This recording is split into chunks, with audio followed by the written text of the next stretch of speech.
Disindir Nindi Ayunda orang bodoh, Nikita Mirzani panas balas sindiran menohok. Nikita Mirzani kembali jadi sorotan publik terkait dirinya yang membalas pernyataan Nindi Ayunda.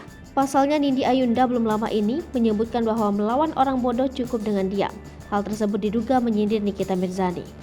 Bak tak terima, akhirnya Nikita Mirzani membalas balik sindiran Nindi Ayunda. Melalui instastory Instagramnya yang menuliskan sindiran pedas untuk kekasih Dito Mahendra, Nikita Mirzani menyentil Nindi Ayunda dengan mengatakan bahwa sosok Nindi Ayunda bukan orang pintar melainkan orang jahat. Sebagaimana diketahui bahwa Nindi Ayunda kini disebut telah melakukan penyekapan pada mantan supirnya. Nikita Mirzani nampaknya tak tinggal diam dengan melihat Nindi diduga telah melakukan tindak kejahatan. Ia lantas menyentil kasus dugaan penyekapan yang diduga dilakukan Nindi Ayunda terhadap mantan sopir. Tak hanya itu, Nikita Mirzani lalu menyampaikan pesan menohok untuk Nindi Ayunda. Nikita Mirzani meyakinkan bahwa Nindi Ayunda tidak bisa mengalahkannya dalam perseteruan ini. Diberitakan sebelumnya, Nindi Ayunda menulis sebuah pernyataan melalui akun miliknya di Instagram. Penyanyi yang terseret kasus penyekapan itu menyindir orang bodoh yang mencampuri masalahnya.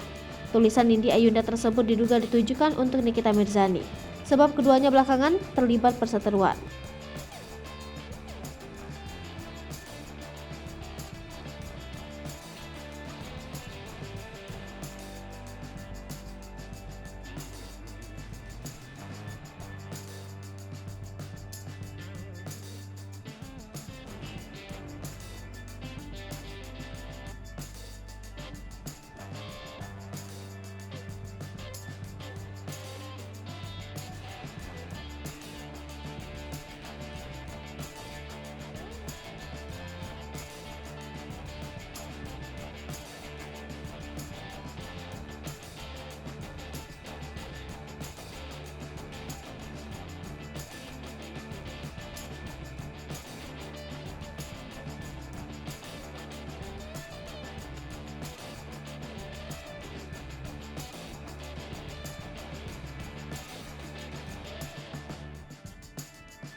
Hai pemirsa Sri Popo TV, jangan lupa komen, like, dan subscribe, serta tonton terus berita-berita terupdate lainnya ya.